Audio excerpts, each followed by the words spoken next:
Hello, and welcome to my Meditation Revelation for September 6th, 2025. So, I often have some kind of revelation when I meditate. Sometimes it's poignant, sometimes it's ridiculous, funny, hilarious, sad, even heartbreaking. But it's always genuine. And I don't know, something compelled me to share these. So I decided that I'm going to start sharing my meditation revelations. You can listen, you can not listen. It doesn't really matter. What you focus on is all about your journey. I am just going to share what I've been realizing on mine. So today's meditation actually takes me back to something that I watched years ago.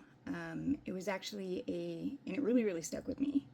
It was a documentary about near-death experiences, which wasn't really accurate because these people weren't near death. I mean, these people died and they were dead for a while and they came back. They were sent back. And what really struck me about these experiences is that all these people who had never met each other, had nothing to do with one another, and lived, on opposite sides of the world, all these people came back with the same message. Every single one of these people had said that God had shown them their lives. And so that's really a thing, so we'll all have a good time with that. But God had shown them instances where they had thought negative things about other people. And God had told them in no uncertain terms that even when they hadn't been saying negative things to these people, even when they had been kind to their faces, even when they hadn't done anything, that these people would know was negative towards them, just their thoughts alone directly contributed to these people's suffering. This really kind of blew my mind because we always think that, if you don't say, if you don't have anything nice to say, don't say anything at all. But this is so much more important than that. This is God telling them in no uncertain terms that their negative thoughts directly contribute to the suffering of the person they're thinking about. So God also made it very, very clear that we are 100% in control of our thoughts. We do have control of our thoughts. It's ridiculous to say we don't. We don't have to think bad things about other people. Then God showed them the lives of these people that they were having negative thoughts about. And that was really, actually, honestly, it was really hard to watch. They said that when God showed them the suffering that these people were already going through, the pain that they had to endure, and what they'd experienced just to get them in the position to be looked down on by others, they said that the guilt and the shame that they felt was, they described it as unbearable, overwhelming, and even excruciating. They were shown that they were looking down on people or thinking negative thoughts about people that were already barely surviving a very painful life that they really knew nothing about.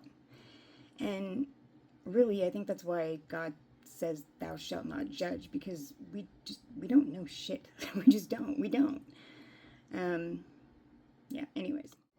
Now, I have a relative who feels fully justified looking down on me, judging me, and doing it all on a public forum on social media. And this person doesn't really know me at all. I've literally probably had one very superficial conversation with them in maybe the last 10 years. I mean, they don't know me at all. The only information they get about me is literally negative snippets of family gossip. And if anybody has a family that gossips, we all know that those are mostly half-truths or untruths. In any case, they never tell the whole story. And people just take little pieces of negative crap information and just run with it, and suddenly they know your whole life. And it's totally ridiculous. And honestly, it kind of makes them look dumb when you really think about it. But anyways, yeah, it's very strange that somebody who doesn't know you at all feels so fully justified to completely assess your character based on, I mean, really nothing. Like, they don't talk to you at all. They're not involved in your life whatsoever. They don't see you maybe once every 5 years for like 10 minutes. It's kind of crazy when you think about it. But those people do exist. But this video is not to call out my relative, believe it or not. See, what I realized in my meditation realization for today is that I don't know what she's been through in her life to make her that way. I don't know her pain. I don't know what she's dealt with. I don't know what she's suffered through, and I don't know why she is the way that she is.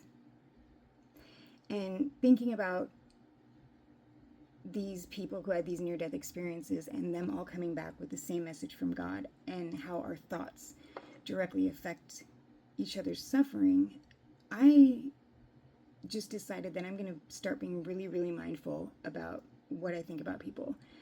And I'm not going to think anything bad about her, my relative, at all. Because I don't want to add to her suffering. And if I don't add to her suffering, and if she can do whatever she wants, and it won't affect me at all because I won't be thinking anything negative about her, so in turn, she really can't add to my suffering. Because more than anything, I don't want anybody to meet their maker and be shown my life and what I've gone through and what I've suffered, and have to go through feeling shame and guilt that is unbearable, overwhelming, and excruciating. I don't want that for anybody.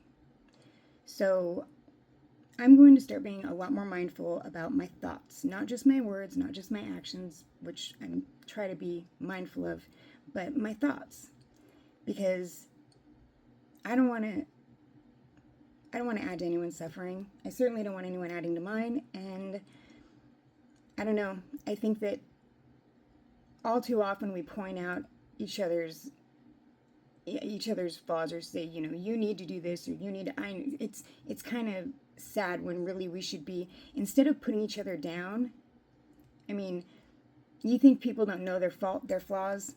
People beat themselves up way worse than anyone else could. Most people do. Anyone with a conscience beats themselves up for their downfalls and their flaws way more than anyone else could. So you adding to that isn't like teaching them anything or showing them anything really at all. What we need to be doing is lifting each other up and encouraging each other, because I'm seeing way, way less of that, and it just really makes me sad. And if it's true that our thoughts are contributing to others' suffering, when I truly believe that we're put here to help ease each other's suffering. And I don't know. If there's one thing that I really do know, though, it's that life is short and eternity is really, really long. And what we do here is going to affect how we experience there. So, I don't know. Let's be mindful. Sorry this was a kind of a deep one. Didn't mean to make it that way, but maybe it'll be funner next time. See ya.